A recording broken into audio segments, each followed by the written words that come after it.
علی رسول الکریم اما بعد واقیموا الصلاۃ وآتوا الزکوٰۃ صدق اللہ العظیم۔ زکوٰۃ کے متعلق عرض کیا جا رہا تھا کہ زکوٰۃ فرض ہے، جیسے نماز فرض ہے، روزہ فرض ہے، اسی طرح صاحب نصاب پر زکوٰۃ بھی فرض ہے۔ اگر کسی آدمی نے نماز نہیں پڑھی، گناہ گار ہے، نماز کا انکار کر دیا، کافر ہے۔ اسی طرح زکوٰۃ اگر کسی نے کبھی ادا نہیں کی، گناہ گار ہے، گناہ کبیرہ کا مرتکب ہے، اس نے یتیموں کا، مسکینوں کا، بیواؤں کا، مستحقین کا حق کھایا دبایا ہے۔ اور اگر خدا نخواستہ اس نے انکار کر دیا کہ زکوٰۃ تو ایک ٹیکس ہے، زکوٰۃ ایک سزا ہے، یہ دائرہ اسلام سے خارج ہو جائے۔ نص قطعی ہے، قرآن پاک کا حکم ہے، اس کا انکار کرنے والا مسلمان نہیں رہے گا۔ آپ کے سامنے اگر کوئی آدمی ایسی گفتگو کرے، مسلمان کو سننا گوارا نہ ہو، کہہ دے کہ بھئی ایسی بات نہ کرو، تم جانو تمہارا کام جانو،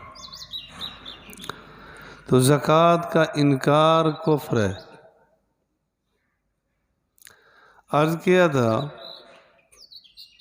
کہ زکوٰۃ کا نصاب سونا، چاندی، نقدی اور مال تجارت، یہ چار چیزیں ملا کر ہے 52.5 تولے کی مالیت کا مالک ہے، زکوٰۃ فرض ہوگی۔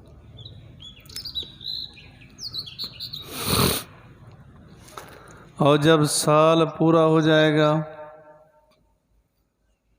تو اس کا دینا لازم ہو جائے گا۔ اس کا انتظار نہ کیا جائے کہ نصاب پورا ہو گیا تھا رجب میں، اب یہ انتظار کر رہا ہے رمضان کی۔ نماز آپ پہ فرض ہو گئی تھی شعبان میں، تو آپ انتظار کریں گے کہ رمضان آئے گا پھر نماز شروع کریں گے۔ بچہ بالغ ہو گیا رجب میں، اس پہ نماز فرض ہو گئی، اب وہ انتظار کرتا رہے کہ رمضان آئے گا پھر شروع کریں گے۔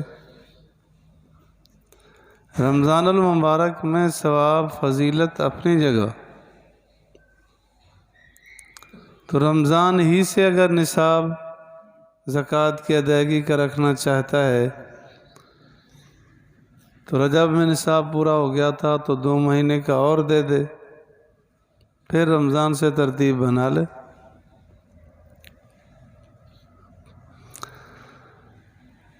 پلاٹ خریدا، اس نیت سے خریدا کہ جیسے قیمت اچھی ہو جائے گی فروخت کر دیں گے، تو اس پر زکوٰۃ آئے گی،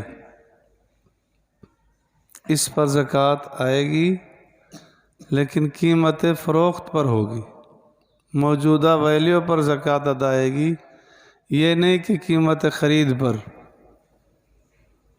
سال پہلے آپ نے پلاٹ خریدا، سال کے بعد آپ دیکھیں گے اس کی قیمت کیا ہے، اس پر زکوٰۃ آئے گی۔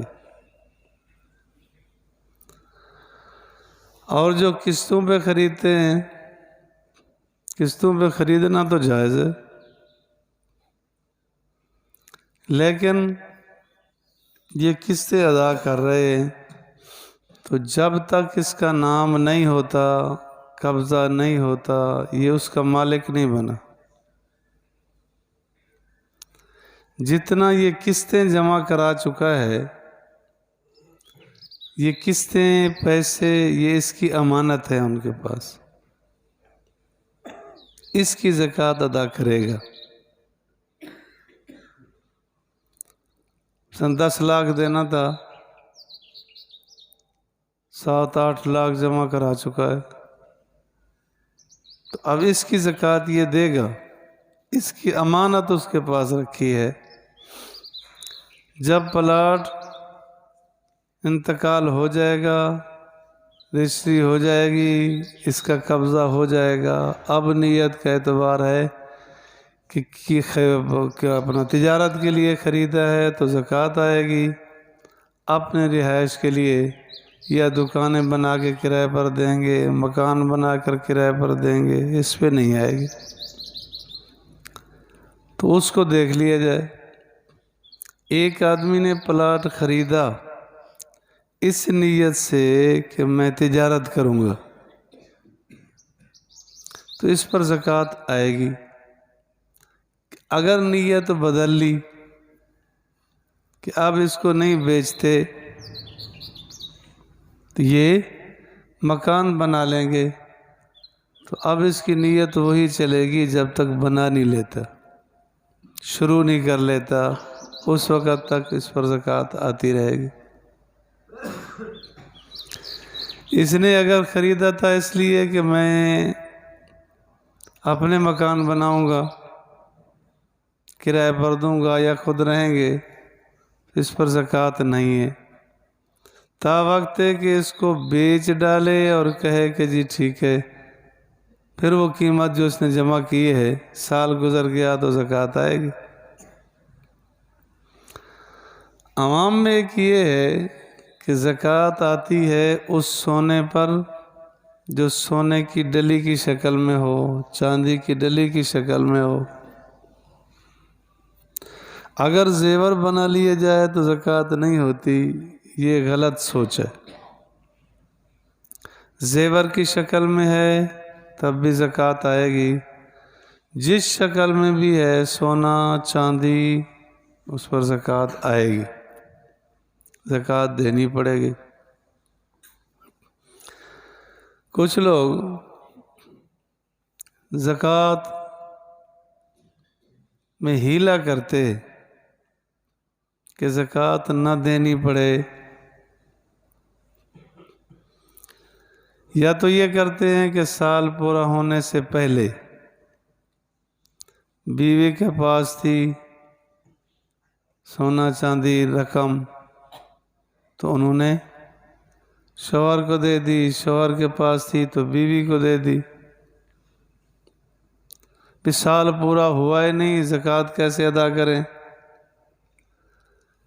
اب شریعت جس سے مسئلہ پوچھیں گے وہ کہے گا تو یہی، جس سال نہیں گزرا زکوٰۃ فرض نہیں ہوگی، لیکن اللہ کو تو پتہ ہے نا، وہ تو انہ علیم بذات الصدور، وہ سینے کے رازوں کو جاننے والی ذات ہے۔ جتنا ہیلا بہانہ فراڈ فساد کیا ہے اللہ کو تو پتہ ہے نا کہ زکوٰۃ ادا نہیں کی، اس پہ فرض نہیں ہوئی، ہو جائے گی۔ جتنا بچنے کی کوشش کرے گا، مار تو پھر بھی پڑ گئی، کیا بچا؟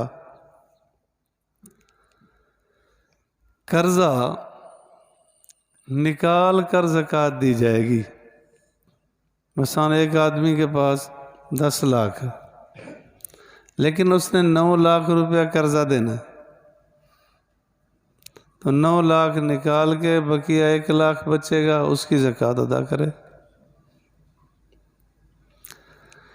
قرضہ بھی وہ منہا کیا جائے گا جو بطور ضرورت پہ لیا گیا، بطور ضرورت کے لیا گیا۔